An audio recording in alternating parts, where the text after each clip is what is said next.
this one either. This is All right. not your first rodeo, John. Huh? All right. All right. Welcome, everybody.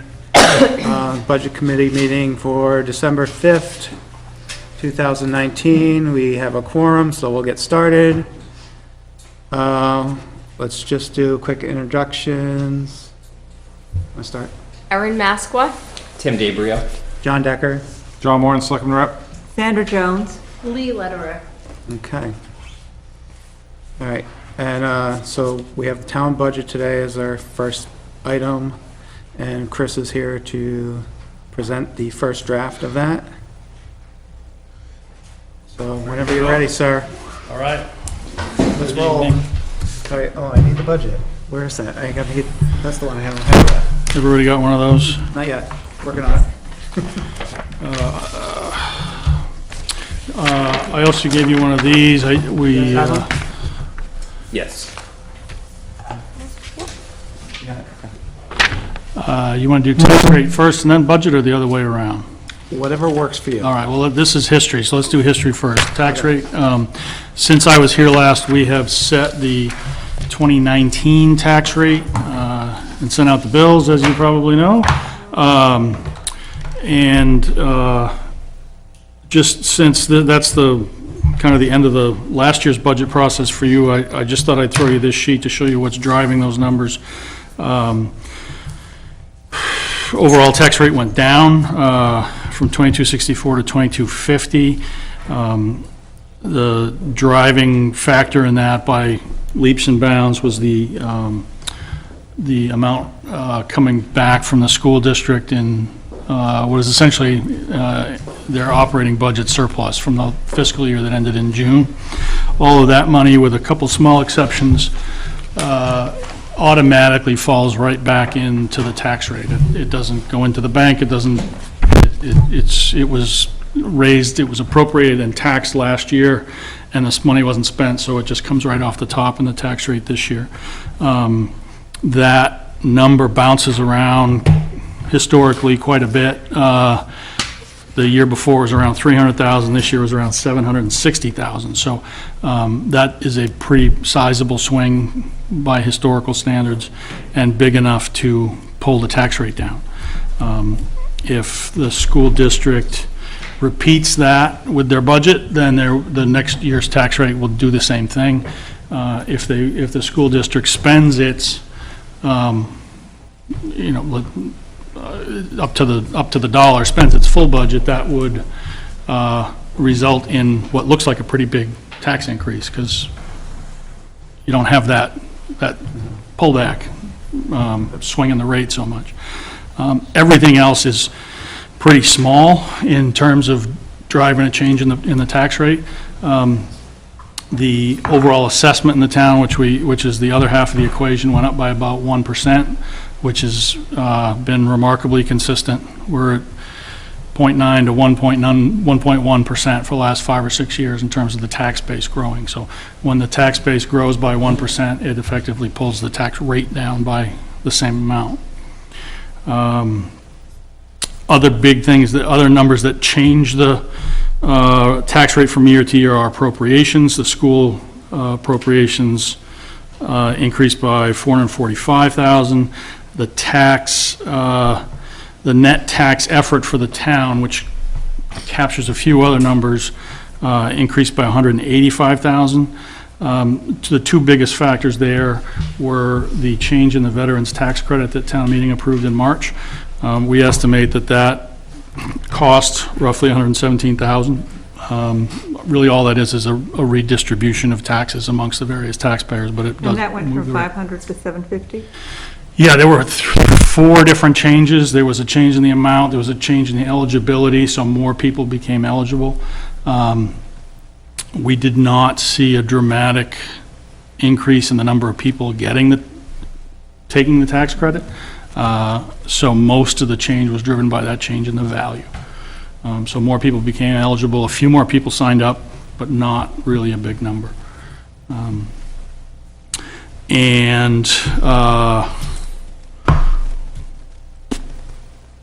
I think that's, I mean, that's the basics. If you know, we can talk mechanics if you want, but any questions on that, or, you know, the select board has the opportunity to take money out of the bank each year and reduce the tax rate at the time we take the, but there's not a whole lot of money to do that with, and with the rate going down already, not a lot of reason to.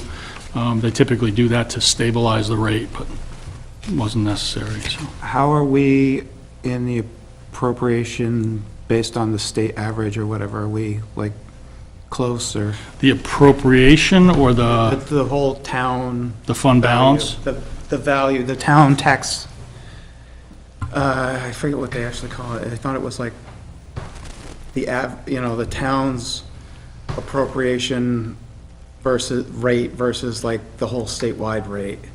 You know, it's like the proportion of, They talk about how we're basing, like if we're at, right now, we're at 80% of full value. When we do our reval next year, when they finish the reval for the town. Yeah, We'll be at that- 105% roughly, usually what happens. so we're around So 80. we're around 80. So next year, after they do the reval, that number will be changing. Is that what you're asking? Is that for? what you're going That's what after? I was wondering what we're at, so it's 80% based on Give or those state take, that's just averages. a. Yeah, But we're in that approximately. 80% area. Yeah. Yeah, so what we would expect next year is that total assessed value of the town will probably go up by a 20 or 25%, a big number, which will pull the rate down. But Right. the value of everybody's house is going to go up, so the effect on the tax bill, there is none. Right, right. I know yeah. overall there's no impact, but it's just, So where do you want to be? In the higher percentage? You want to be at 100. Yeah. You want to, or perhaps a little under, but the state does a pretty good job of equalizing across all the towns, so there's not a big financial incentive to be out of line. What you really want to be is fair across all types of property in all areas of town. You know, you want to be as close to the market as you can, because that's what's fairest. If you get way out of line, if you got to 70%, the state would make you do an extra revaluation. You know, they really want you to stay close. Or if one class of property got way out of line, you'd have to go through an adjustment too. But we'll do all of that in 2020 as part of the 5-year revaluation. And there'll be a townwide assessment. Yep. Yeah, you'll start to hear about that in January or February, I think. Always a fun process. All right, anything else on tax rate or assessments or anything? Okay. 2020 operating budget, what this is this is a very, very first draft. It's pretty rough in that it's a combination of all the department requests without a whole lot of drill down on, you know, or pencil sharpening going on it. And a lot of things that are, we still have to refine as we get to year end, as we really understand where we are for a full year.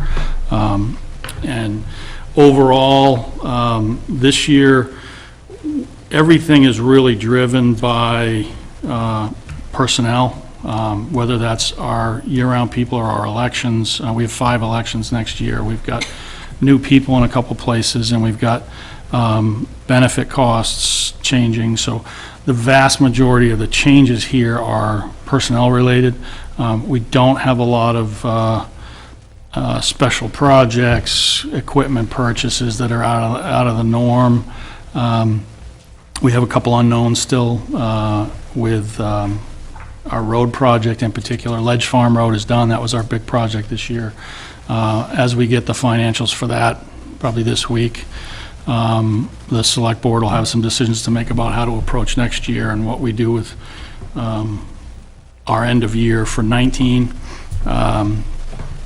We're going to finish 19 with a surplus, probably a pretty hearty one, and we'll probably try to use some of that to offset the increase that we're looking at right now. The bottom line here is an 8% increase, which is not where we want to be at the end of the process. We've got some work to do between now and then.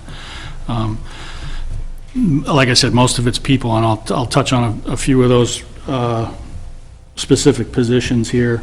Overall, we're competing in the labor market like everybody else is, and it's been a rough few years of turnover and keeping positions filled. We're, with the exception of the fire department right now, we're actually in pretty good shape. We're in better shape than we have been in a while. We do have a couple holes in the fire department that we're going to be looking to fill, but, so that's the big Lot of picture. turnover in the fire department. Yeah, we struggle as a small department with what is essentially a 4 or 5 day work schedule. We struggle to retain people because they can go to bigger departments and work much more comfortable, well, not comfortable, but convenient work schedules, short, fewer long shifts.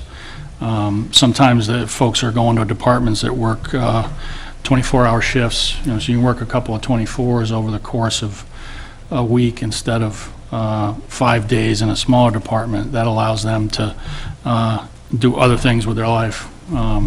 They make more. They're in, sometimes they're going to union shops or, bigger departments where there's more excitement or more opportunities. So we struggle with that. We have, unfortunately, like a lot of small, and all the small departments around us are struggling with the same thing. A lot of early career firefighter EMTs that are with us for, a year to 3 years, and then oftentimes moving on to bigger departments. That's the pattern.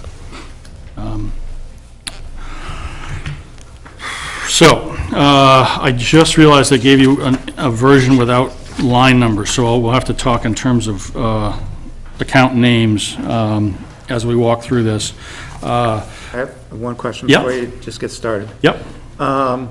Just the columns. Yes. So 2019 remaining is, that's how much we expect to spend for 2019? or is No, that is, 2019 budget is the budgeted amount.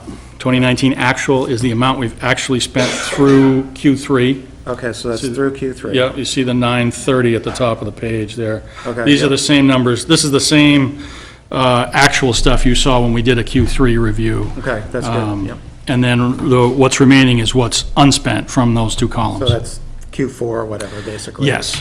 And then 2020 is the first And budget change is? budget over budget. 2019 to 2020? Right. Okay. you may see, I don't know if the school does budget versus budget or budget versus actual. You may be accustomed to something different, but Well, this is the same thing we've always done. yeah, so, no, this is yeah. way more clear. I think the Okay. school stuff was a bit more confusing to me. Okay. Yeah, and the budget change is year-over-year change in the budget and a percentage of that same, that number in dollars and that in a percentage terms. So I'm going to just start rolling. Interrupt me, and I'm just going to hit the high points or low points, and you stop me if there's anything else you want to talk through. Let's see, an executive, we've got PC hardware. We have a bunch of stuff that is on Windows 7, which is coming out of life. We've been kicking around, I've talked with you a couple times about accounting software. We had hoped to do that this year. And we were really leaning toward using the same system that the SAU uses. When you actually go down, Yep. sorry to cut you off, when you go down here, can you actually say the account name? Yes, you're referring yep, to, so that we can find it easier on the line item? Yep, I'm kind of going on a tangent from exec miscellaneous down near the bottom at 9,500. I just wanted to loop you back in on accounting software because we talked about it. I think we still want to go in this direction, but in talking with folks in the SAU and school board members, we're watching them struggle with the new system, and you're all chuckling, so we're going to hold off on that. There's Let them figure it out for a year first? Exactly, yeah. There could be a lot of benefits to getting on the same system with them, but let's let them. And that money would just go into the funds balance at the end of, if you don't use it by 12/31. Anything, yeah, anything, across the board, anything that we don't spend for the year goes right to the fund balance. Yeah, that'll apply to anything. So having said that with the accounting software, I think we'd thought about a payroll system, and they said, wait a minute, let's do the whole system. And now we've said, wait a minute, the accounting system looks pretty scary. So we're gonna just stick with the payroll system and take a year and let the SAU figure that out, I think, before we make any drastic changes. So is that in this budget for next year? I mean, you have the No, same, there is nothing for accounting software in this year's budget. all right. But the payroll services, you had Yes. budgeted for this year, didn't spend it. Right. So it's coming back, and this year we will actually do it. You have that under miscellaneous, right? Yep.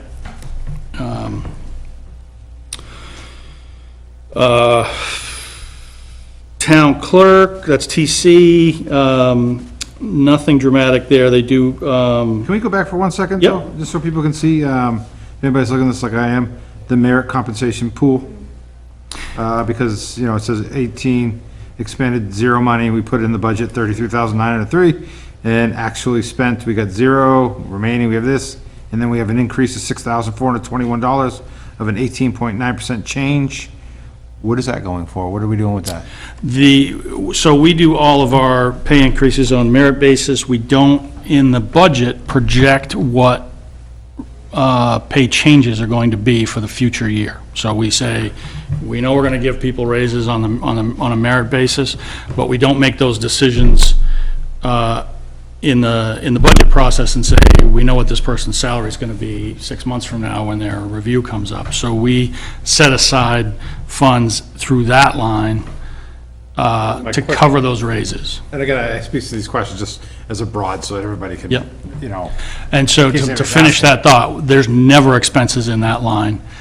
They're spread across all the other payroll lines when the raises kick in. That's always, the actual expense is always 0? Yeah, that's Even the, though even though the raises were all through Even though, there? Yep. right, we gave out raises. we gave out raises, and those changes in spending are showing up in the police full-time line, or the, secretary wages line, or wherever the pay is actually going, it's falling in that line. So you're looking Reason at. why we do it this way? Trying to, well, you want It to, looks funny when somebody reads this budget and they see that number the way it is. I know, that's less than ideal. Rather than, under a merit-based system, you want to do an evaluation and say, okay, what do we need to reward this person? Do we need to change their pay to reward their performance, or changes in responsibilities? That's done throughout the year on an employee's anniversary date. So rather than deciding in November what somebody's pay raise is going to be in next June, They can read about it in town meeting. what's that? So they could read about it in town meeting before they ever got to the Yeah, reevaluation? in some cases, yes, you would, where there's only one person in a line item, you'd say, wait a minute, my salary isn't that big, or whatever, so, yes, that is a, Or I just got the motion, or? yeah. So it's not great, because you never want to have a plug number in there that just never gets spent, but that's, when we set up the merit system, we said, well, let's do it that way, and it's the way we've always done it. If there's a better way, I'm all ears, but, and so the number that's here is just pegged to the total payroll. We say, I think it's 3% or 3-point-something% of all the payroll spending is where that number comes from. So it's not a random number, it's driven by the total pay How would base. you know if you went over what you projected the year before, if you're not? In the context of the overall thing, where it's spread across 20 different line items, it's never going to be enough to be material. The dollar amounts are, if you give somebody 3.7% instead of 3% or something like that, it's just never material to know, all the other noise in a given payroll line will hide that. Right. Chris, can I just make one suggestion, that you basically include something in the narrative that says, Yep, like, the actual will always be 0, and yep, merit raises spread out into payroll when expended or Yep. something, you know? Yep. Thank you. We have that discussion every year, and I've not found a better way to, Yeah, I mean, Do it, but- it makes sense logically, but. yeah, you but know, this is budgeting. Right. Yeah. Yep. Okay, Can I just ask one more question? Yeah. So when there's actual increases on each line, so for town admin, there's an increase of 7.5% budgeted. yep. That is catching up to the actual, like a current, whether it's one person or 17 people, that's the current rate of payroll spending for a year. So we catch the actual amount up the following year to get it, you know, like, so in that position got a raise, that's me. I don't know if it was exactly that amount, but anyway, from a year ago, you can infer what the change in spending in that line item is. Does that make sense? So then it's coming from. So the merit increase is there forever, as long as the employee's here. It's only it goes back to its real line item the year after it's given. Does that make sense? It doesn't really, but I understand it, but Yeah. it doesn't make sense. If we didn't, to go back to that merit pool line item, that's 1 year's worth of wage raises. Those obviously accumulate over time. This line would just keep getting bigger and bigger and bigger. We don't want that. So the wages that show up in all the payroll lines here are the current rate of spending for all the positions. So if somebody got a raise in 2019, the budget number is going to go up from 19 to 20 by that amount. Is that a better way to say it? Yes. Okay. All right, rolling on. Let's see, town clerk, nothing dramatic there.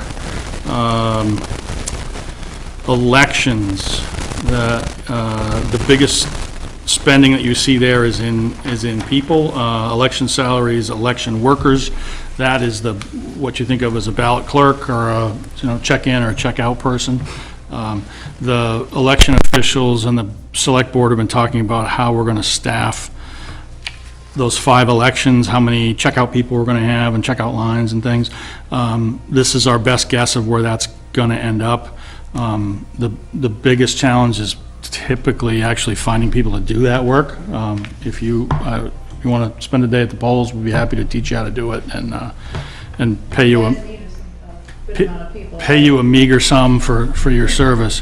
What's Yeah, the it takes fifth a- election? What's that? What's the 5th election? We have the presidential primary on February 11th. The primaries. We have town meeting in March. We have September state Town meeting. primary. That's what I'm forgetting. Yeah. Or is there 4? This is Four the elections. municipal election plus the town Well- meeting is 2 different. Oh, no, town meeting is 2. We have different votes at days. town meeting, right? So, yeah, so that's presidential, state primaries, local, town meeting, November general. That's what we come up with 5, yeah. And the deliberative session, well, that counts too, right? That's kind of baked in here as well. That requires supervisors of the checklist anyway, and probably a couple other bodies. Usually only have some people there, that's very. Some of low. that's in the school budget. That could be, yeah. So I think most of that's in the school Yeah. budget. And then it'll go back down, obviously, on the. Yeah, you'll see, you look at election salaries, election workers, was budgeted for 3,000 for 2019, which was town meeting and nothing else. So that'll come back down in '21. Same with the supervisors. For every election, the supervisors have a whole bunch of stuff that legally has to be done before the election, sessions where they have to be available to the public, they have to do a whole bunch of things with the voter registration lists, they go through another exercise afterward, so that's all multiplied in an election year. There's a few other ancillary expenses that go on with elections, printing and other stuff. So this is why it's very important for people to get out and vote, because it costs the town a lot of money to Yeah. put this stuff up. Get your money's worth, yeah. And we spend it no matter whether they vote or not. You got it. That's right. Doesn't cost any more if you come out to vote, so. So don't waste your money, go vote. Yeah. Financial administration, nothing, I'm on page 2 now. Financial administration, nothing too dramatic there. It appears that the tax collector is, I may be speaking out of school, but I think it's public enough that he's not likely going to run for reelection. His term is up in March. Anytime you go through that, you have to audit the tax collector's books in a transition by state law, so there's some funds in there. So we have a number of openings in the elections in March. So if you are inclined, it's a good time to start thinking about. Treasurer's not going to run for reelection. We have 2 selectmen posts open. Some of your seats are obviously open. There's a lot of turnover coming potentially. Assessing. Did I say something funny, or you got your own thing going?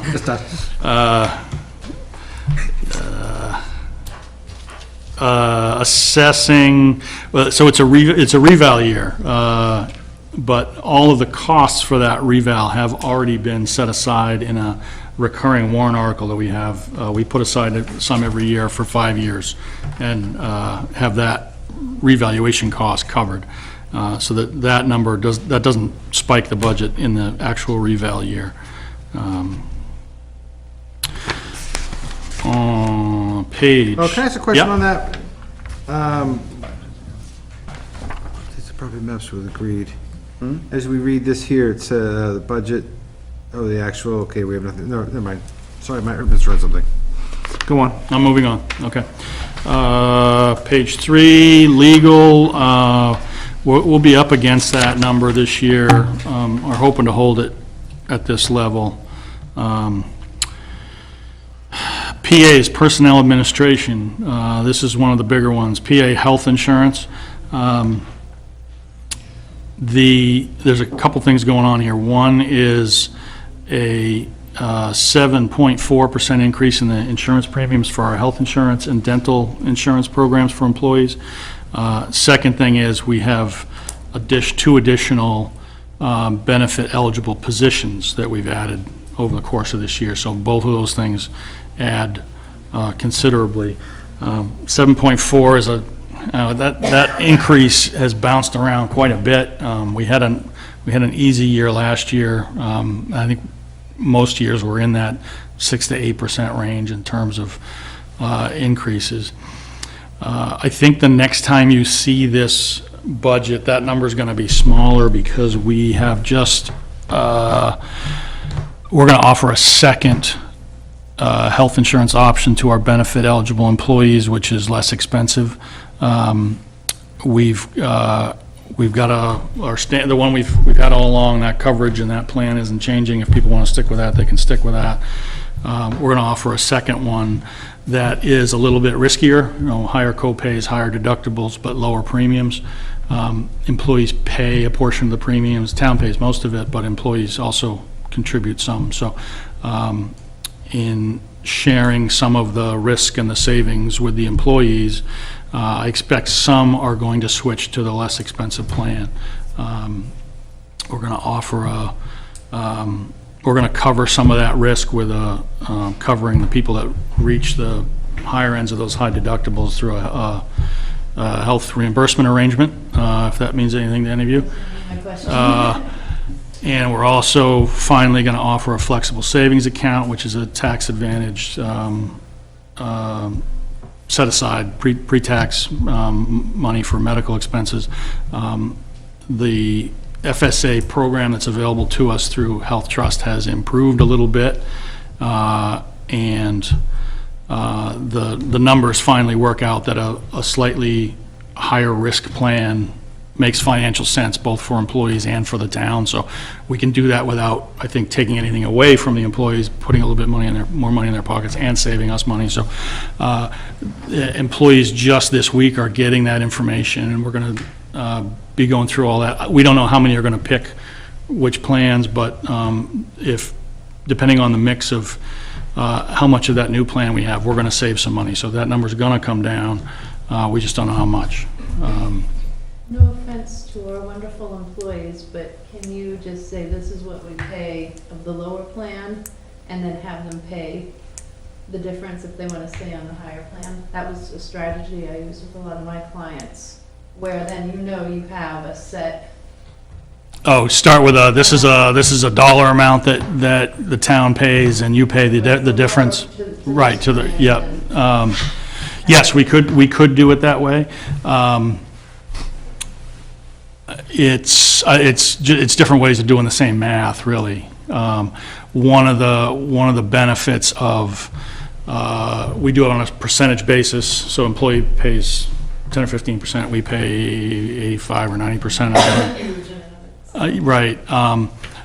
When the premiums go up, we both feel that pain. So that's the benefit of. Increase on the lower cost and then have. Yeah. Yeah, either one would work. And we considered that at the time. We've only shared the cost of health insurance for, I think, 4 years. We never did that before then. So I think we considered that, but I don't remember why we didn't pick that method, but either one would work. People have figured it out. It's, seems to be there. It feels like a real benefit to them because it's not a huge percentage. If they don't feel it, they're not going to switch. Right, and there is, for this second option that we're offering, there's actually, for folks with low costs or folks with family coverage, it's pretty good incentive, I think, to make the switch. We tried to, game the numbers on it. Right now, that's Yep. Yep. So we'll see. We don't want anybody to feel like we're taking anything away. That's not what we're trying to do. We're not trying to save money on the backs of the employees. So that same plan, same arrangement is in place for anybody that wants it. That option's there. So we'll keep working on that, but I think this number's going to get a little better as we go through that process. The other big change here is employer PD retirement. We have, this is one of our new full-time positions. We had for a long time, we had a 32-hour-a-week seasoned veteran officer acting as an investigator. He retired this year, and the only way to fill that role is to use a full-time person. You don't find 32-hour-a-week police officers. They don't exist. And the rules for the New Hampshire retirement system have changed. The legislature kind of took away our ability to hire new people with those arrangements. You used to see retired police officers take jobs after their retirement and work 32 hours a week. They would collect their pension and then get a job as really seasoned people that you didn't have to pay retirement benefits for. They were of great value to cities and towns. The legislature looked at that as double dipping and said, it's screwing up the retirement system. You can't do that anymore. So we can't replace that beautiful arrangement with somebody else that way. Which is ridiculous, because you are being able to get the value of trained and seasoned people, which Yeah. is much more valuable to the safety of the community. The same for teachers and firefighters and police. Yeah. Yeah, those people, they were. For teachers too, and in fact, that's ridiculous.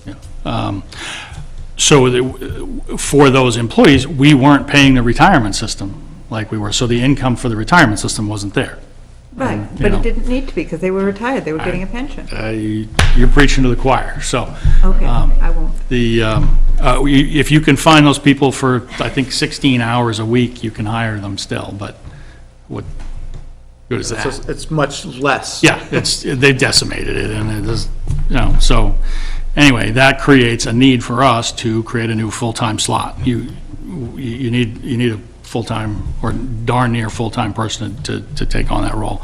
We can't replace a 32-hour-a-week person with a 32-hour-a-week person anymore, because anybody that's that good can get a full-time job.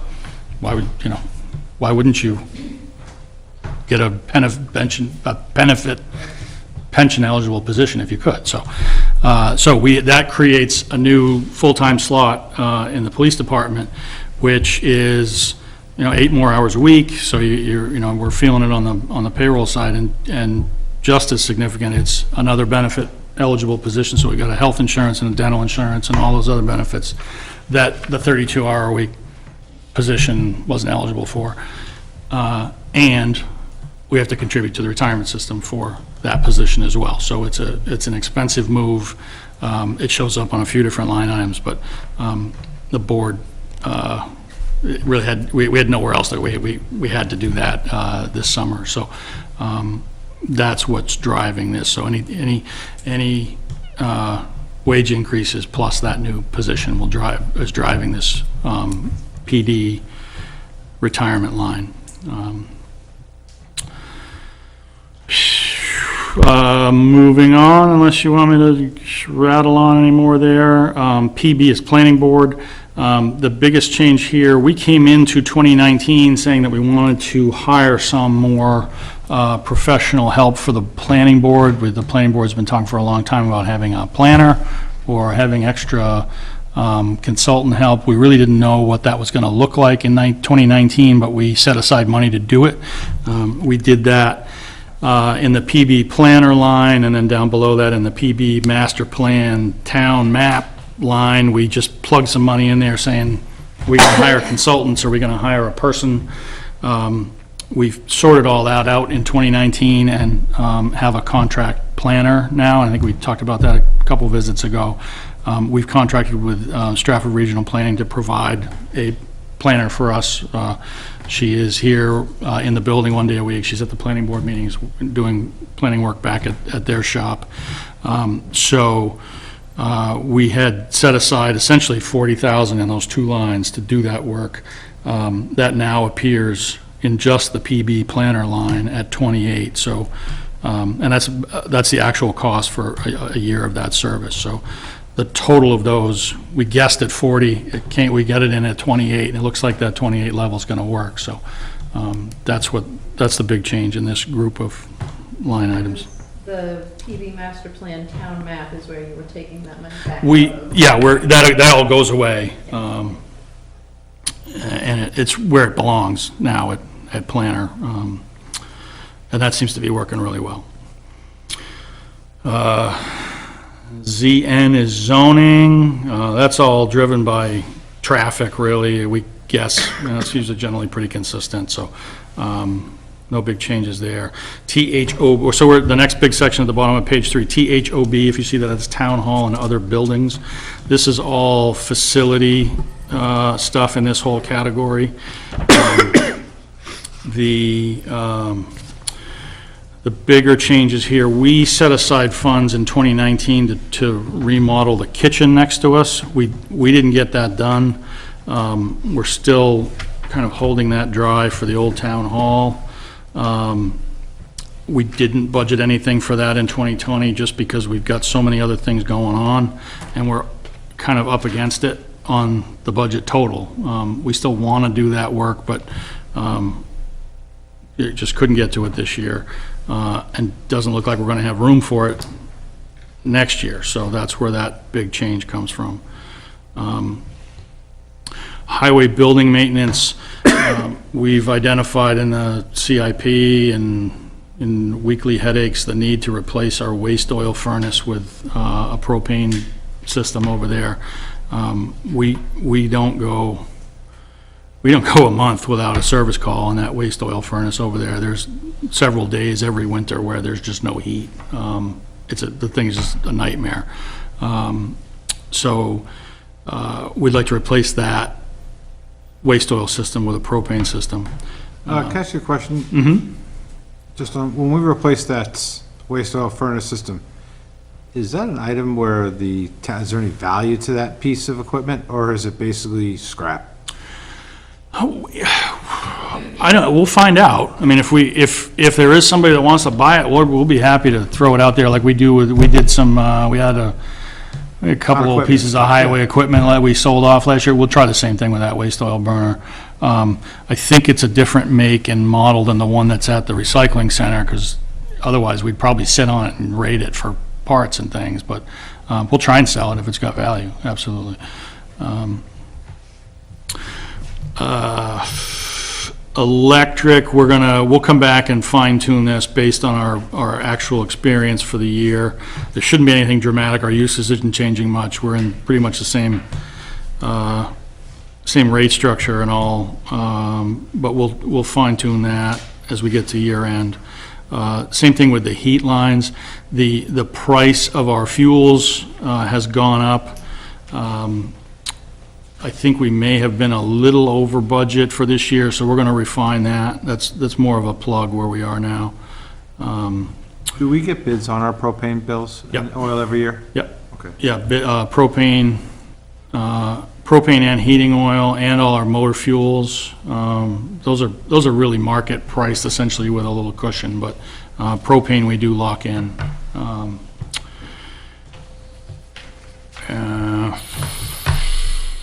So we've got a little bit more work to do here, but I don't think the numbers are going to change dramatically.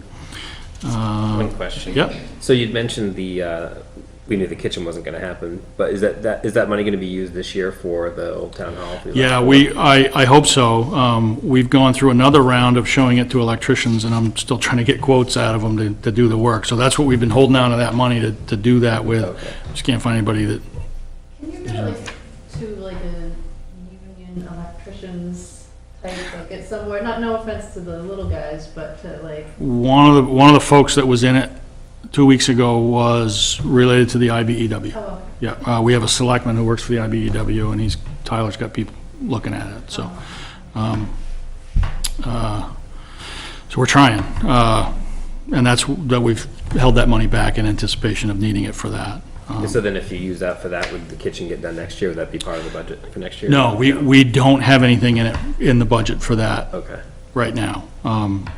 That, maybe something falls in our lap or something, we want to get that done, but there's cost and frankly, our ability to manage it concerns. We've got, with 5 elections and our revaluation and all those other things, I think we probably bit off a little more we could chew this year than managing the work.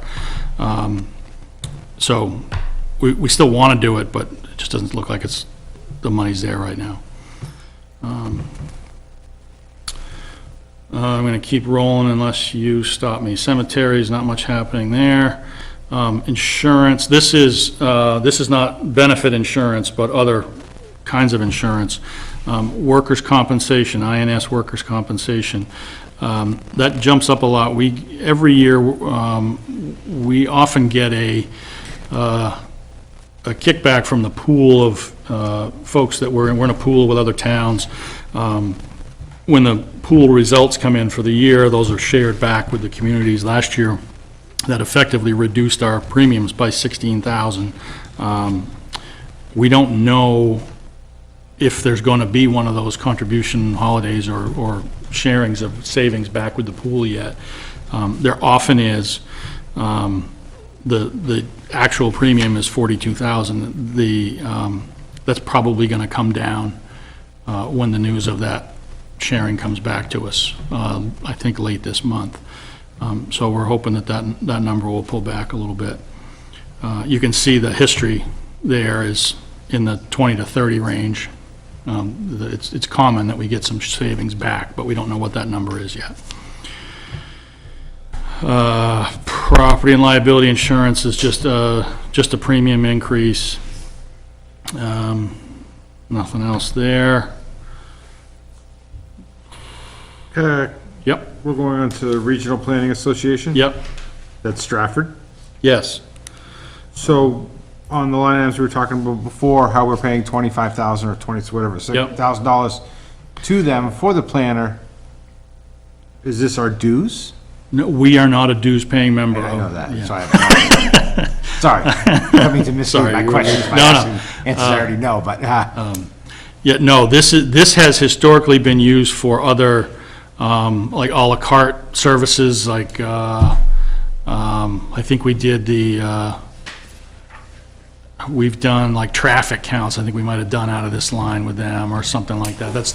Or when the planning board used them for stuff when they didn't have a planner, it would show up in that line. So I threw. That we need anymore? It may not be. That's a good question to bring back to the planning board and say, do you want to become a dues paying member is one question that I know, but we're obligated to ask the question.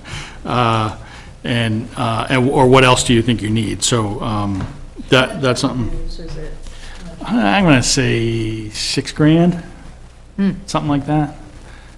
That's just pulling a number out, but it's something like that. worth what you need it for? Well, I think we've always looked at it as, well, it was better to just pay for things à la carte that you need from them. But yeah, we'll ask the planning board, do we need this anymore? Yeah.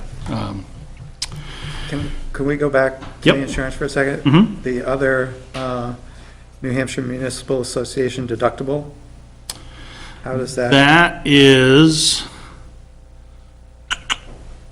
NHMA deductible. Isn't that New Hampshire Municipal Association? This is, yes, it is, but that probably goes back to, this is deductibles for property and liability claims. So when we have a deduct, just like any other insurance policy, we have a deductible when we, Do they do our property and liability insurance? through no, that? Primex does, not NHMA. They used to be one entity back in the day, and that's probably where that line item comes from. So we'll edit that description, but if we have a property claim, a liability claim, we often have to pay a deductible for that. That's what this line item is. Okay. So it's. Make sense? Does Yeah, it need to yeah, be 3 it's- grand? Update. Huh? I mean, Well, in 18 Depends if we have a 1,000. claim. But again, in Right. 18, we had 1,000. Right, 19, we went to 3. right. Obviously, our That's- actual yep. was nothing. Do we need to have that number so That's- high? The year's not over. But, You know, what we'll do is I'll look at the years prior. I'm just trying to find every. I that we can understand. take a I'm number with you. off I'm with you. that we need to. I'll look back at our actuals in the years prior to 18. That's a per event deductible. That's where that comes from, but, Is it approximately, it's in 2018 expenditure, so it's $1,000 deductible per event? yes. No, we had an event, and I think it is $1,000 deductible. We had one event in 18, so spent 1,000 and, Yeah, but what about like vehicles and stuff like that? Is that also 1,000 deductible? Everything is 1,000 or? I don't know. Because you want to kind of That- assess that. Yeah. I don't know if auto and property, I kind of doubt they're treated the same way, but I don't know off the Right, top of they're my head. usually different Yeah, deductibles, but. but they they're all kind of lumped into one in our liability sense, so I don't know. I don't know the answer to that. Auto versus property liability, I'll look into that. And look at the history, and I can fill that in for you next time. All right. Moving on to the bottom of page 4, this is Police Department. You'll see the big spike in the salary full-time line. That is a new position, as well as wage increases for people that are still here. And that is offset by the loss of the part-time position. So you add those two together, you see the, most of that change is the, well, it's a combination of all those factors. But you see the loss of the one part-time person in that third line there, salary PT. So what's the 8,500 left? Is there somebody else that's part-time? Yes, there is another part-time patrol officer who works essentially a shift a week, who's a full-timer in another town and picks up an extra shift with us. Those are hard to find, too. Yeah. I'm surprised that's legal. Yeah. It's less than 16 hours. What? It's less than 16 hours. They're probably limited to one shift, and that's why you can get away with it. Yeah, we pay them in groceries. Anyway. Other changes in police, a lot of this is the service contracts, equipment, a lot of this hardware stuff is catching up with the mobile data terminals. Town meeting this year appropriated monies to put laptop computers in the cruisers. Some of that, the annual operating cost for that was in that warrant article for this year. Now in 2020, we pick up the operating costs for those, so it's subscriptions for the software, the cell service to connect them, and that kind of stuff. And we knew that coming into this, into adding those. There's not a whole lot of surprise there, but this is coming back home to the operating budget. And then the last line in PD is a cruiser. We replace our cruiser every year. Trade-in value is going down a little bit. Cost is going up a little bit. This will be an Explorer. We'll now have all Explorers. Were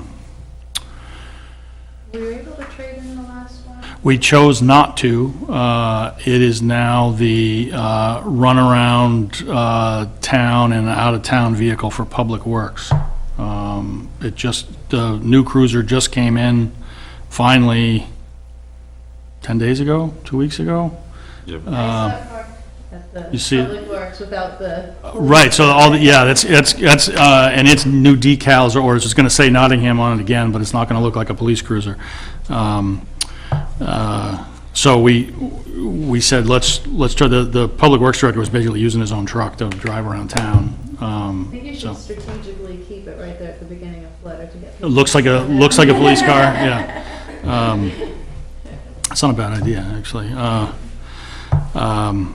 Yeah, so the other thing that's driving this number is we get now to all Explorers, none of the hardware that goes into the cruiser, the cage and the lights and all the other accoutrements that go with the police cruiser, they're not going to be able to go from one to the other this time, because this will be our last Taurus trade out, and so we have to buy all new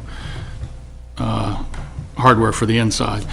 Oftentimes, as we go through a transition from one to the other, we're able to reuse a lot of that stuff. Sometimes it works, sometimes it doesn't. And Probably won't fit, they'll change the model and. right, there'll be a new bracket or a new whatever, and so. Anything else on police? Fire, we came into, well, let me back up a little bit. I think we've talked about this several times before, but. Oh, can I ask one thing more on police? Yep. But for just the tow, what's a plus air card for a telephone? Air cards are the mechanism that allow the mobile data terminals to talk to the cell towers. They charge you for everything, don't they? They certainly do.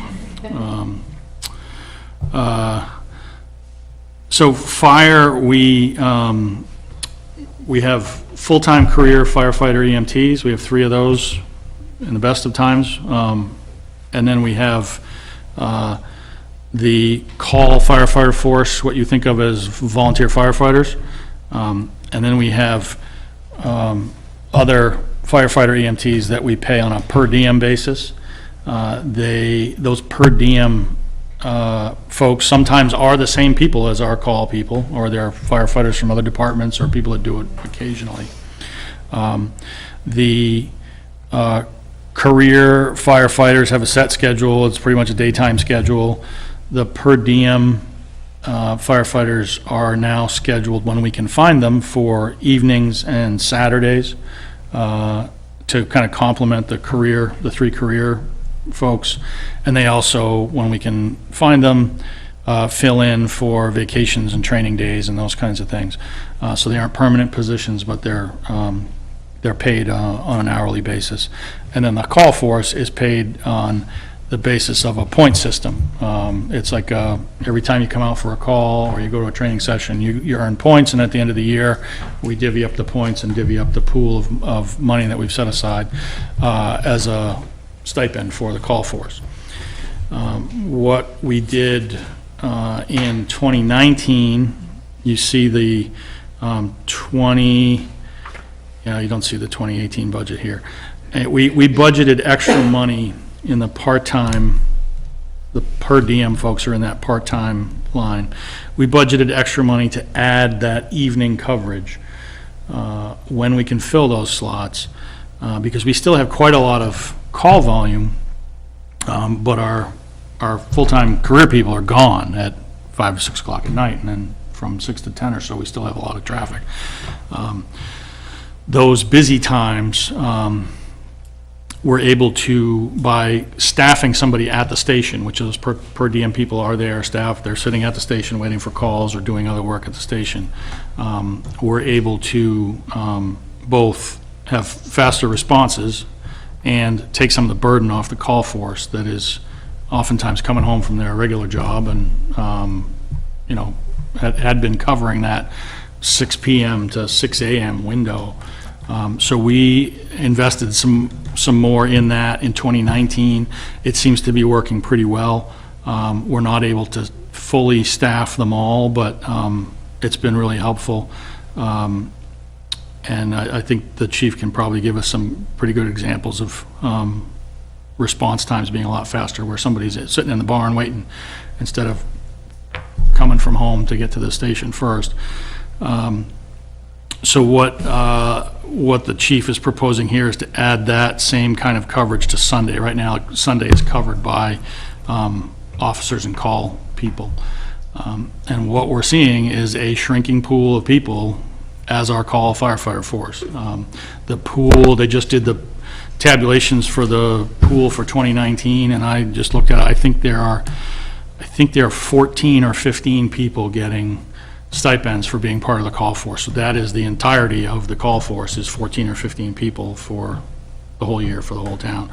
And a remarkably small number of people are covering the vast majority of calls. There's 3 or 4 people on the call force that are carrying a really big chunk of the load. We're really dependent on a very small number of people.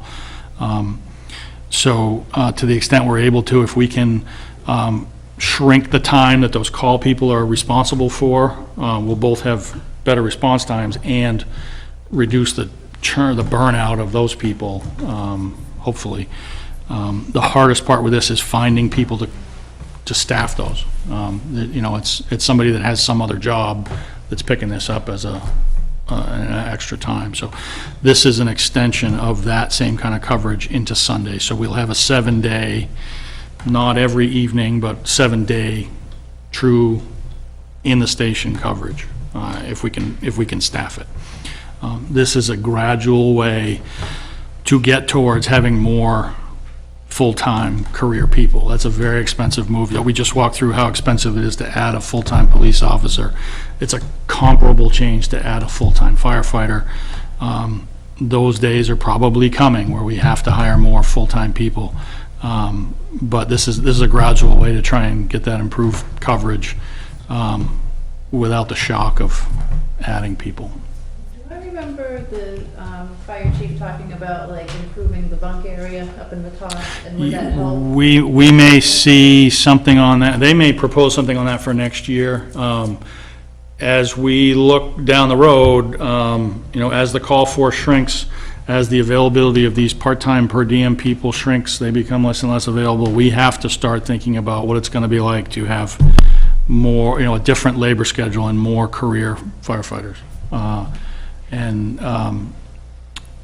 I don't know how many years it's going to take to get there. You know, to go from 3 guys or gals on the career staff that are here 8 to 5 to having round-the-clock, you know, professional, not that there are call folks and professional, but career people.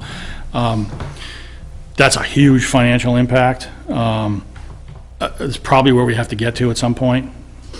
And having that, right, having the accommodations, being able to schedule differently will help our retention and again, help us gradually get to that point. There's some grant money available to help you through that shock, but it's a big number, you know, when you think about what it takes to staff the department. You know. And it's a hard decision to make because there's a lot of nights where there's something going on, and it's hard to. Most nights there's nothing going on. Yeah, well, I don't know about that anymore, but a lot of times. It's our hope that they're not doing anything. Right, you don't want them to do anything. You don't want 'em doing Go shine the anything. truck, Yeah. right? You know, you don't want them, but, and this is another one where we're not alone. The firefighters are even tougher than cops to find right now. Every small department is getting raided by the bigger departments. Everybody's trying to patch together these per diem people, and, you know, you got anybody want to pick up a shift here or there? There's fewer and fewer people want to do the work. You know, it's going to be a rough decade of trying to figure this out, I think. So this is an attempt to do that gradually. With I think, a noticeable service improvement, so. Everything else is pretty routine with fire. He's got a dry hydrant that's not working well on Kennard Road. Yes, yep. Kennard, you know, whatever your preference. All right, moving on. BI is building inspector. So the Yep. fire department, so the highway department will do that? But it Our still internal comes- will do the work. hydrant? Yeah, this is just the hardware. Okay, but it still comes out of the fire department budget? It's All their, right, it's their pipe. Okay. Our, Yeah, yeah. right, it's just, Yeah. whatever. The labor and equipment use is essentially free because we're paying for it already, so. Right, that's awesome. Yep. BI building inspector, not much happening there. Got new code books this year, so that goes away. The amount of, we haven't really had to change the schedule too much. He's pretty well maxed out at the 24 hours a week he's working. That seems to be about right. If we have, you know, big developments or anything, we'll have to look at this, but if development continues at the pace we're on, we'll be okay there. EM is emergency management. These things are really in here in case we have something that we need to spend money on. We've got an appropriation for it, so it's legal. We almost never have anything. I think the chief intends to buy some barricades or something for this year. He's got some money here that he wanted to use on some signage or something. I don't remember what it was. Highway. So this is where this is the other place you see big changes, big money. We've got a new full-time heavy equipment operator, laborer. We've had a heck of a time finding those people as well. But right now we've got a couple new people that are working out well. We were able to pick up. We came through some turnover this year, but we're able to pick up a couple of people. So we've added a full-timer there, which takes some of the pressure off finding part-time plow people in the winter in particular. All of our guys are, you know, some of our seasonal plow guys are getting a little long in the tooth, and they're harder and harder to find. We've the last 2 years, it's been really hard to find people to plow with our equipment. So adding this full-time slot not only gives us somebody else to do work all year, but it takes some of the burden off in the winter. Last year, we had a real hard time finding plow contractors, so we came into this year feeling pretty good about the plowing people and equipment we had at our disposal. So that shows up here, as well as we now budget for having a public works director for a full year. When we did the budget last year, we didn't have anybody, and we said we'll have, I think it's 3/4 of a year we budgeted for. That's now a year-round budget number. So you see the full-time line going down and the full-time line going up, and then the salary PT part-time line going down as we have fewer and fewer people working seasonally or part-time. Mowing and vegetation containment, this is roadside mowing. We've done a pretty weak job of that. We need to get into a routine of doing that every year. It's been just too spotty. What does that consist of? That is cutting the brush back on the roadsides, stuff that wants to grow into the road. That's the vast majority of it. It's also tree clearing and that kind of thing, but, They go down with a mower kind of thing, cuts up, and then it doesn't grow up and turn into trees in the road. I just look at the $10,000 number. so, And that's staying within, you're not like having another service come in. that's a contracted service, because we don't have that equipment. Oh, it is. Yeah, we rent we pay a company to operate it and bring the equipment, because we don't have that equipment. Nor do we need it year-round, we need it. I know you don't want to hear this, but they didn't do that good of a job. Well, do you predict this to be this number at being budgeted 16,000 to be a number that's going to be future 16 every year? Or are we gonna go Yeah, back down? it's gotta pick up on a regular, on a permanent basis. Yeah. So is the goal to do the whole town more or less every year, or do you do like, does it take, grow it for 3 years and cut it, and then kind of split the town into 3 pieces, or? something I like don't that? know what his plan would be with that. We've, in the past, we've kind of gone around and said, okay, this is kind of seat of the pants, like, oh yeah, I drove these 6 roads the other day, and then these need it, this stretch needs it.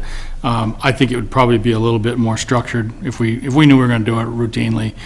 We'd map it out and say, This year. yeah. Right, I know he's new and all that, but I think Yeah. that would make sense. Yeah, it will not be as arbitrary as when I was deciding what we were gonna do. Right, I don't know how long it takes for something to get, I don't either, that yeah. you need to cut. Yeah, and it's probably different in different places, and, the north side of the road is gonna be different than the south, and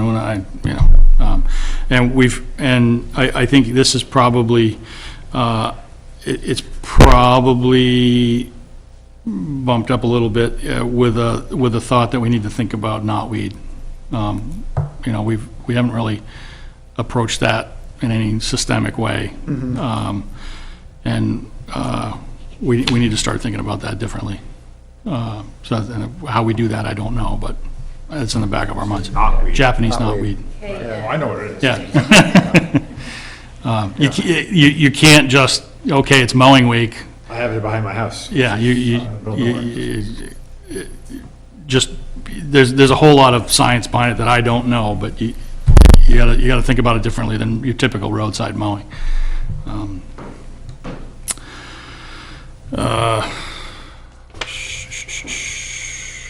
What else is changing? Because you don't want it to spread.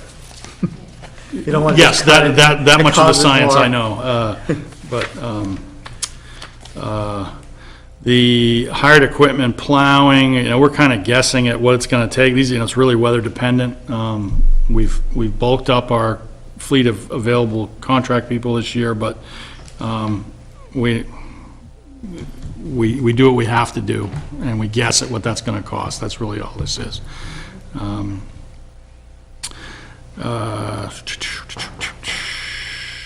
Rental, this hired equipment construction, take the excavator out of that, because we bought one of those and we don't need to rent it anymore. Most of this is spent on the sand screener. It's getting harder and harder to get winter sand out of our gravel pit. And the old dump it through the thing that kind of screened it out doesn't really work anymore. We've, the last, I think, 3 years, rented one of the big mechanical, I'm sorry, I don't know the words for it, but the thing with the track on it, and we're producing a lot of sand. That's an expensive piece of equipment to rent. But we use it more and more. That's the bulk of that. We also rent some other small stuff when we need it for other projects. What do we rent this year? I think we used a lull, we had to rent a lull to work on a roof or something like that. That's the kind of thing that we do. So we're on the equipment parts? Equipment, hired equipment, construction. Well, all right, Third. but Third one up. Third up. Third one up from the bottom. With I'm just looking at the quick, the fourth one up. What is equipment parts? That's typically vehicle parts for our own fleet. Vehicle parts, like, we're not talking like brake pads and tires, are we talking? Yeah, tires is a big one. Yeah, like, grader tires is you change 2 tires on the grader, it's like $4,000 or something like that. That's the kind of thing that's in here. That's, the work that we do typically. I just want to, it's a $50,000 line item, Yeah. which is parts. It's, Just for people to be clear that are watching what those parts yep, are and why it's $50,000 line item for them. yep. Right, and, yeah, That and equipment maintenance, those kind, and supplies, those all kind of blur together. Supplies not so much, but the equipment maintenance and the parts lines, those kind of blur together into fleet maintenance. So we do $110,000 in fleet maintenance. Yep,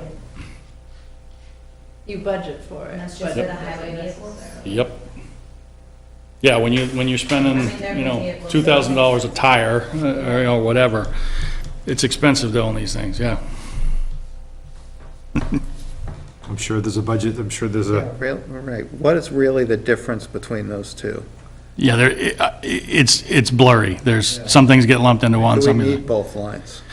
oh, don't go there. That's a string on a sweater you could pull for a while. Yeah, so, yeah, I mean, we've got, what? $1.5 million worth of vehicles? I don't know, I'm just pulling a number out of, $1 million? Do you have to take those trucks to get serviced, or do you have someone there? We do some in-house, and we bring other stuff we don't know how to do or don't have the tools to do or the equipment to do. Maybe that's the difference, is the maintenance is the stuff outsourced. That would be logical. I'm trying to help you out, Chris. I understand, and You wanna look at what you get in your desk? yeah. Rolling on. Anything else there? Next page, 7. Signs. Sean's been on a tear getting reflective signs, getting us up to standard on road signs. And, filling in the holes where we should have them and don't. road signs also consist of street signs? Yes, street signs and, speed limit signs and all that stuff.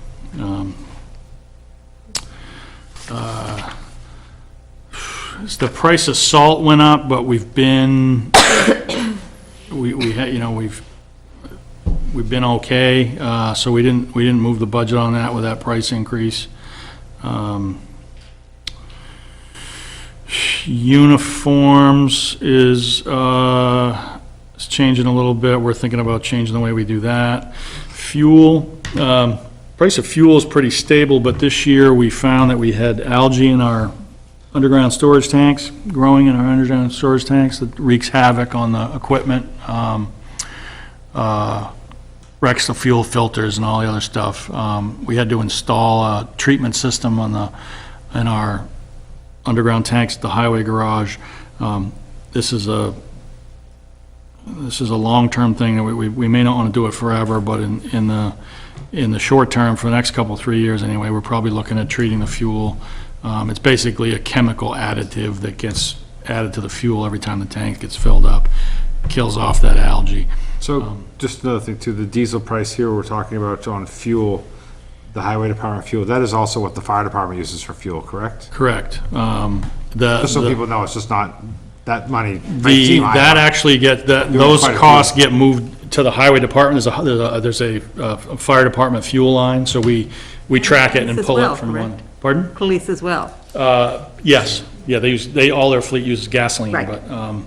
but we spread those, we keep track of which departments use, and we spread the costs appropriately. So this is just the highway portion, but the underground storage tanks in general, last year we were struggling with water in the tanks because they're flush with the ground and the tanks aren't covered. We looked pretty hard at just getting out of the business of having underground storage tanks. we've got some life left in them, but they're not working great. And we've got this algae problem, we've had a water problem. We'll keep looking at it. We may get to the point where we say, it's not worth it, we should just buy it at the pump, which what a lot of municipalities do. The operating cost of having the underground storage tanks is gonna get bigger. We're gonna have to do some work to the ones we have to keep them much longer, I think. So you'll keep hearing about that. Both those tanks gasoline and oil? Pardon? Both of those gas and diesel in those tanks? Both, yep. So, One of our deep problems with the diesel is the fact that nobody in town carries diesel. We have to go out of town to get it. So our trucks Right. have to travel either over to Northwood, to Raymond. So it's just not like you can't go to Liars and fill up the fire truck. Take up the whole parking lot. yeah, we actually, I'm sure they wouldn't mind, but. yeah, we've done a lot of thinking about that, even the travel to Lee, Northwood, depending what side of town you're on, you have to leave town at this point. It's, But maybe you It's- can lock in at a better rate if you come to that business and say, hey, I have. no, what you do, there's these fleet programs for municipalities, so you use a credit card arrangement. Yeah, but you still get out of the taxes and everything, which is, so it takes care of all that stuff. It's really the cost and the risk of owning underground storage tanks. Maybe we do something with an above-ground tank at the pit for our emergency stash or something.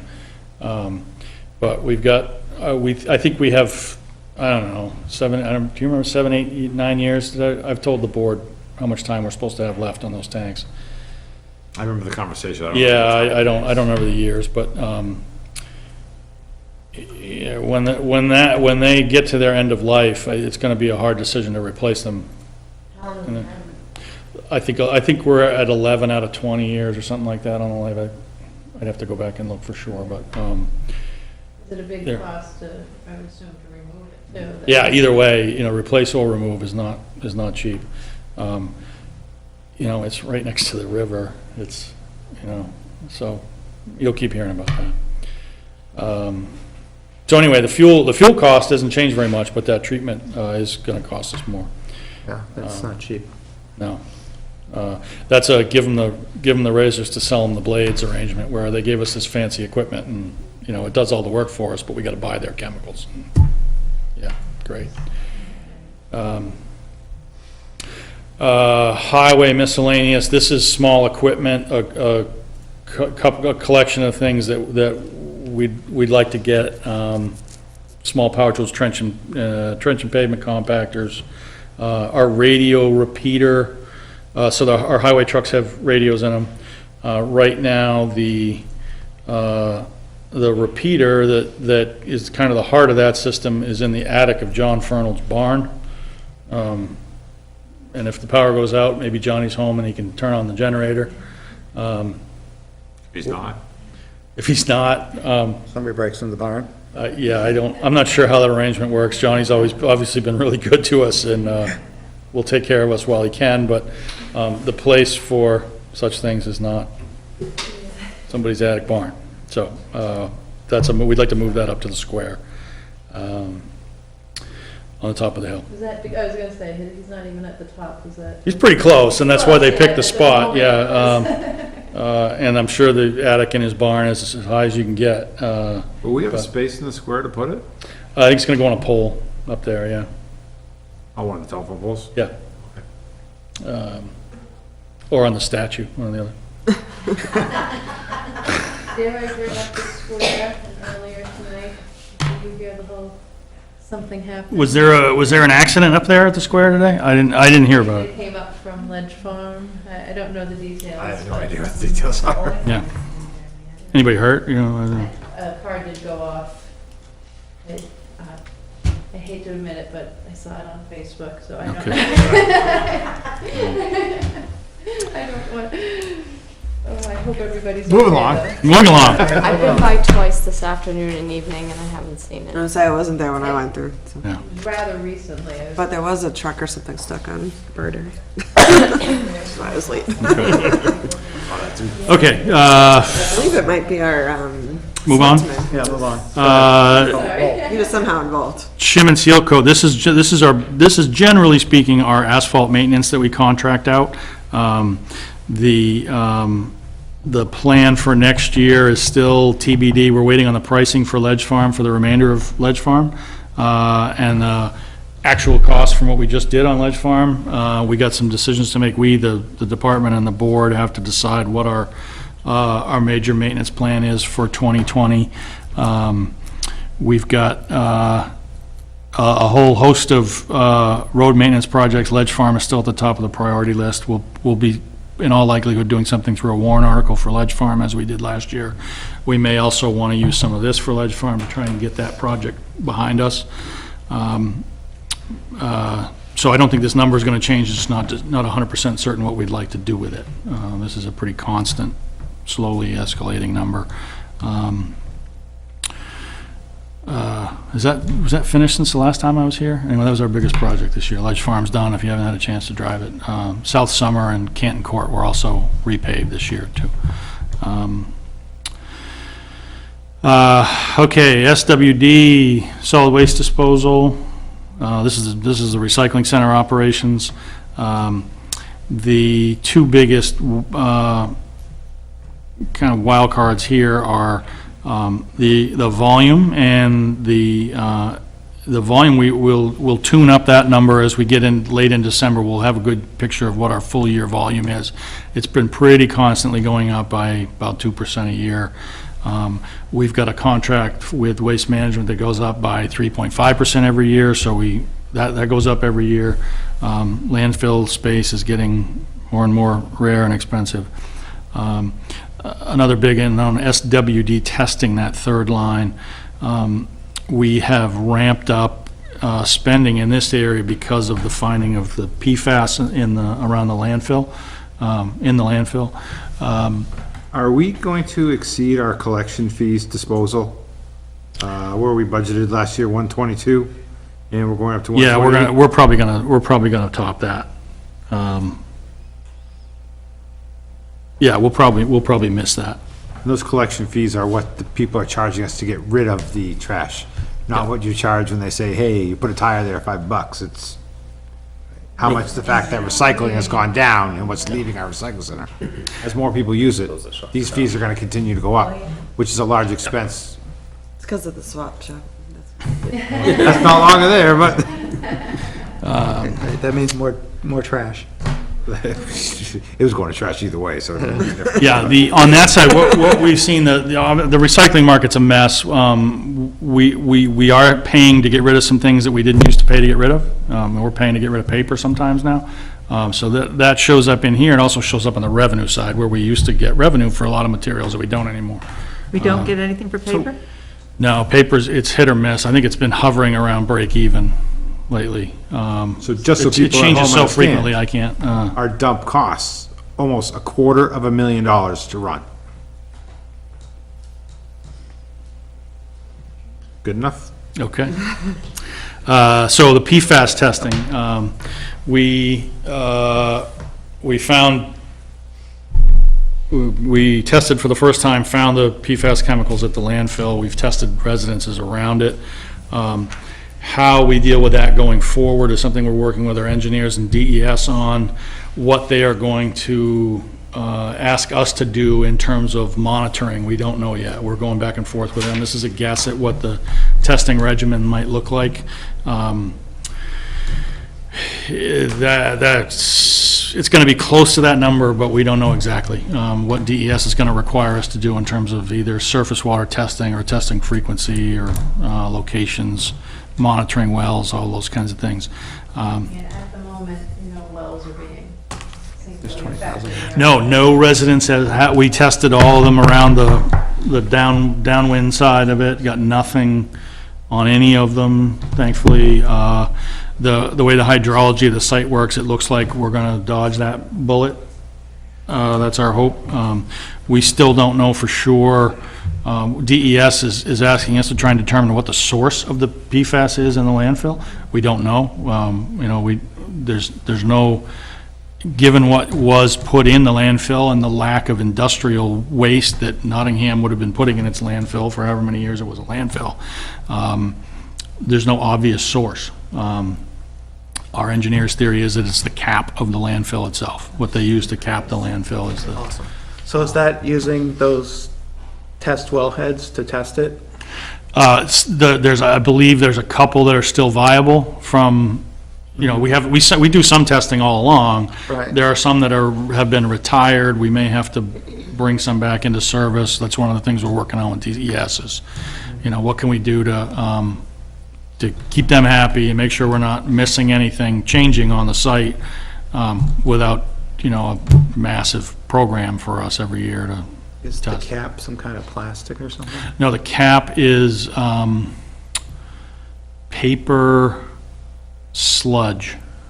It is sludge from a paper mill. I'm getting outside my area of expertise, but that's Okay. I What year mean, did they happen approximately? Sorry. oh, God. 80, mid-80s, No. later than It that, was later than that. early 90s, It's in, yeah, I think the early 90s. early 90s. Yeah. I think so. That was before 1993. Huh? Yeah, it could have been before, yeah, it was like, I'm pretty sure it was early 90s. But it could, well, maybe it was late 89, 93, whatever. So, yeah. So I hope to have a better sense of what that testing plan is going to look like before we finalize this budget. So we'll be back to that. We'll be back to both of those numbers as we get later in the year. The household hazardous waste program's getting more expensive. That's what we partner with Raymond and Auburn and somebody else to do that. Odd combination. Does somebody else have a question? I was mumbling through.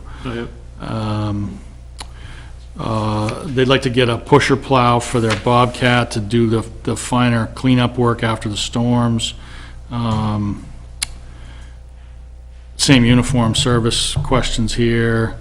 I'd like to get internet capability up there so they can do their reporting and tracking and stuff up there. They actually, Brianne comes down here to the office to try and do that, and we could do that while she's at work if we had wireless internet capability up there. We actually do that through cell service because there's... Bring the cruiser and use the air guard. We just, we have an old school copper 10, we're not gonna run a cable TV line in there, that's not worth it. I'm saying they should put that in for you because of how much you already pay. Oh, yeah, they should. Well, we get free TV in a few places, you know, if that's worth anything. So that's recycling center.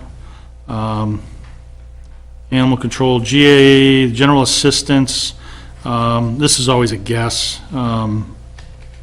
It's been relatively quiet on that front, so we're not spending much. On page 8, VP, I'm not sure what VP stands for, but this is the social service agencies that we make grants to each year. This has been remarkably stable. I don't envision any great changes.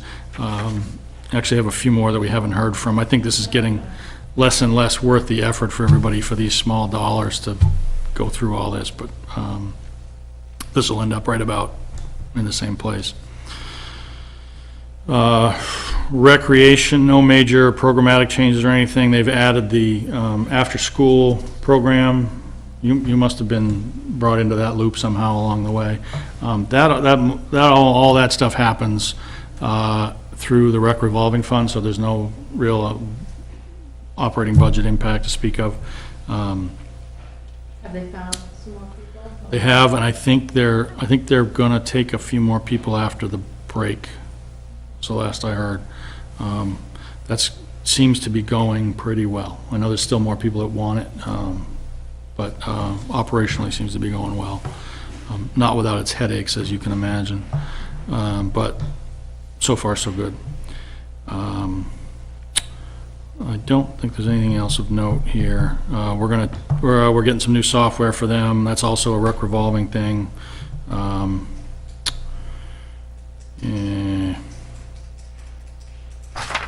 Recreation, libraries next, the bottom of page 8 and the remainder on page 9. This is all just a request from the trustees plugged in here. They have not reported any dramatic programming changes or anything. We're still keeping an eye on their lift. That's the capital worry over there. That's a question on libraries. Yep. How many people do we employ at our library? How many people do we employ? We have one full-time and probably 7 or 8 part-time. There's a lot of folks that work like one day a week, and it's a bigger number than you might expect, but it's a lot of people that don't work a lot of hours. But maybe you know off the top of your head. I'm there every other week, when like since Allison left.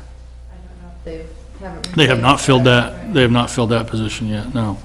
Maybe the days, I can count 6, or 5, the director, and then 5 other ones The librarian, you mean? for librarians. Yeah. But maybe somebody's there on a Tuesday morning. No, that's all. There's almost never 5 people working at the same They're time. not people with librarian They have pretty degrees, good right? hours, Those so- other people? Yeah. So you have them all on one line that says full-time, you don't have a separate person? Yes, that's all their payroll expenses. I have one go back. Yep, On the internet for the recycling center. yes. Can we use like the franchise fees or anything for that we get from? No, that is for the broadcasting of public stuff on TV. Okay. So, if you want to broadcast what's happening at the recycling center, we could. Oh, well, that's how we can get the line there. Yeah, We can have a live feed for the. A live feed for- How bad is Then we the, can reopen the mall, have constant footage yeah. of people there. We can have security then. Okay, all right, well, that was just something I appreciate you thinking out of the box, but, if you think Channel 22 is dry. Oh, look, squirrel.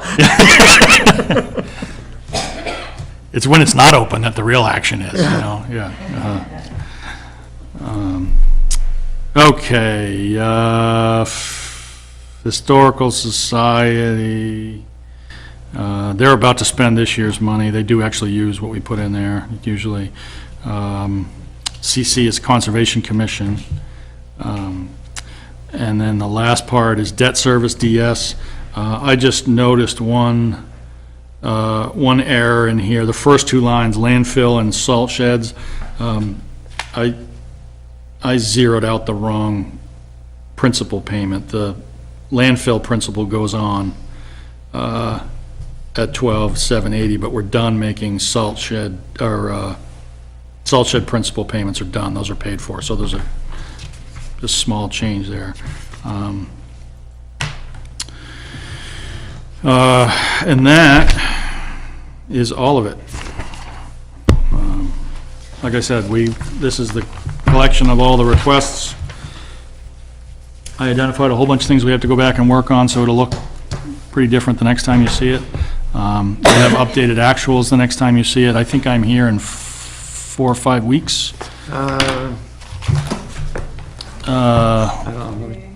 The, have that handy? 16th, yeah, I think, town budget on January 16th, 2020 second draft with the department heads and preliminary tax impact. yeah, so the calendar starts to race. It gets pretty tight in there from mid-January through your public hearing. So we're not gonna have a lot of time to do too much. Once we get to that second draft, it's gonna get harder to make big changes. So any feedback you have for us now is great. Will the If you board and wanna- selectmen be going over this again with you? Oh, yeah, you'll see it before, it'll come to you before it comes back here. Okay. I think we actually have it on a couple times. Okay, good. Because you have some decisions to make. If you know of any department heads that you want to see, we've kind of, the last few years anyway, said, here it is, who do you want to talk to, rather than parading everybody through. But that's up to you, whoever you want to see. You know, the sooner you can let us know, the easier it'll be for us to get that to work with your schedule. If you want to, Even the 23rd. we have queued up for department heads, yeah. Yeah, if you need both of those nights, if you want to do just, we don't pack them into one, I don't know what your pleasure is, but we'll make our folks available once we know who you want.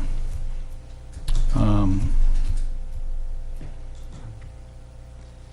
borrow that, just because I think I left mine with the school stuff. Have you talked about any warrant articles besides the usual ones? Thank you for bringing that up. There's two things we should talk about. Warrant articles, I think, are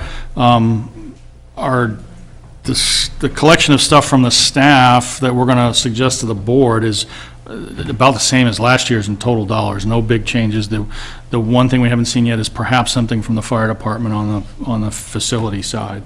But no big changes there. The total amount in terms of tax impact and deposits to reserve accounts and all that stuff, that dollar amount's going to be almost identical to last year.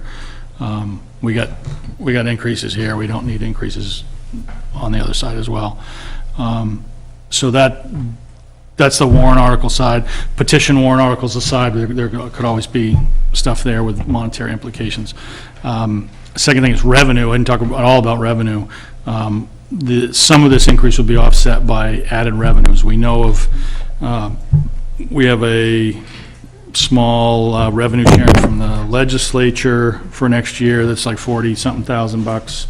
We've got a full year of a cell tower lease out on Route 4.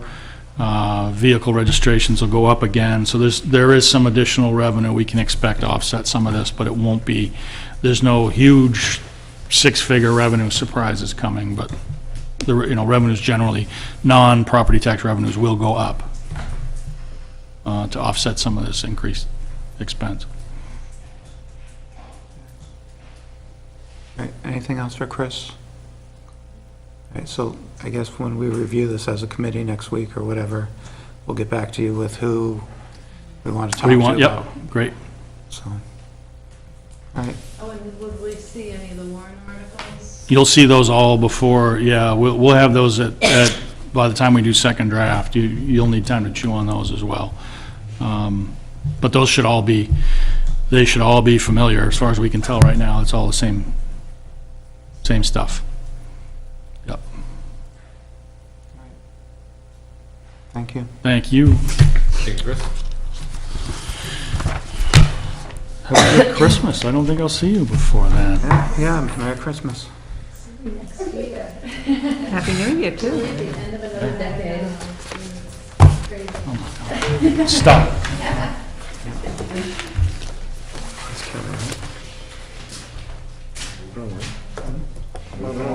Right, okay. So, all right, so, is you Kelly? I'm Kathy's cat. Kathy, oh Kathy, I just okay. came to All be the school board's rep tonight. All right, did you want to tell us anything, if there's any audited financials or any other school updates? We do not have audited financials yet, that was the last. I heard from the superintendent on Tuesday. Okay, Our business manager is back in the hospital, so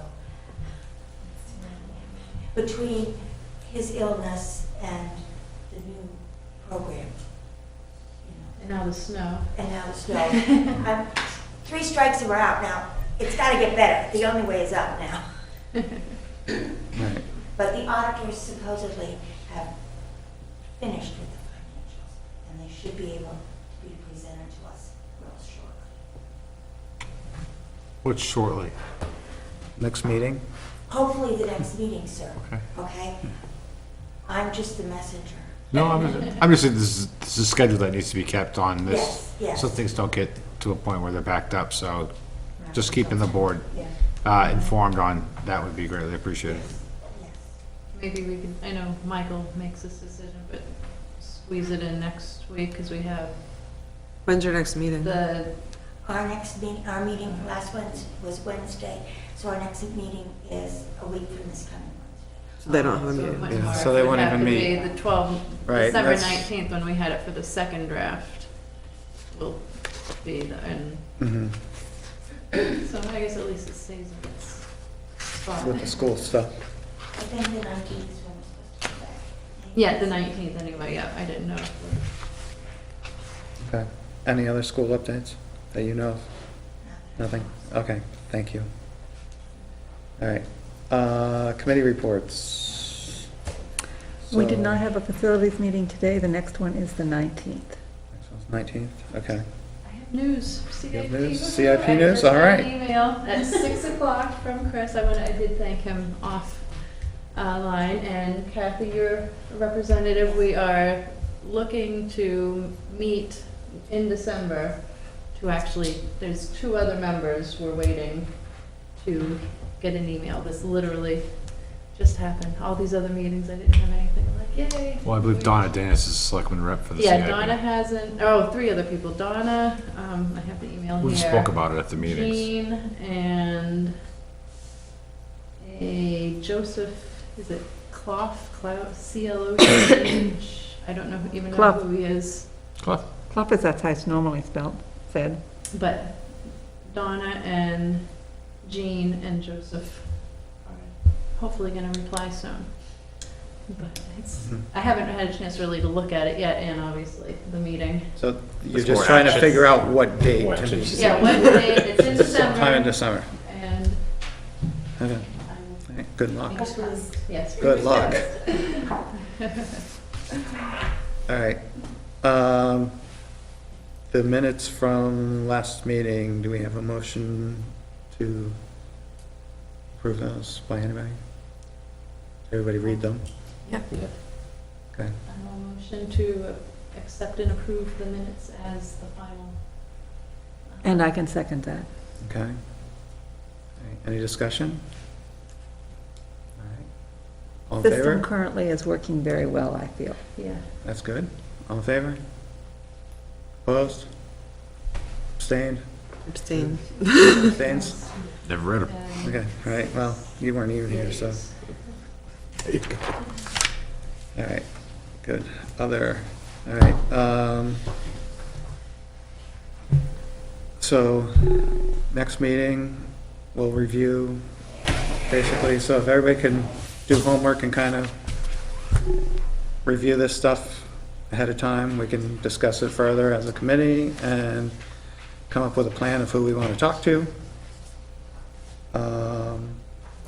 So let's do a quick roundtable. You want to start, Michelle? I'll start. I don't have anything. I'll be looking over this. Hopefully we can. Right, Somebody here that's fine. has You can just pass. everybody has a good night, and cross your fingers we don't get snow until Christmas. I'm good. I'm not worried about the snow one way or the other.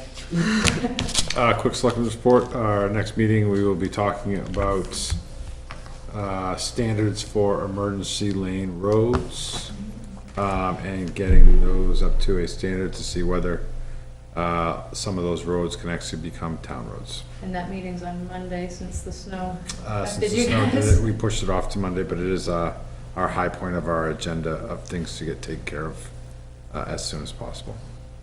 Do you have a way of estimating if the town accepts a road, what the cost of accepting the road is? Is there like a, Well, they're all different, so. but there is that isn't part of price. the, Yeah, assessment some that was roads, right, some roads could need more, some could need less. Some roads, because of how they are, extension pieces, let's say, might not qualify. So maybe just the main road. There's a big discussion that's gonna be on what we can do to expedite this in the fairest and, way for everybody. so if there's a warrant to accept a road, would there also be a way to estimate the cost of that for town meetings so that we know what the cost is? I don't know that yet, I can't answer that. But the one thing too is we have to set up is, on a lot of these emergency lane roads and stuff is, for the new 911 standards that are coming, that are out.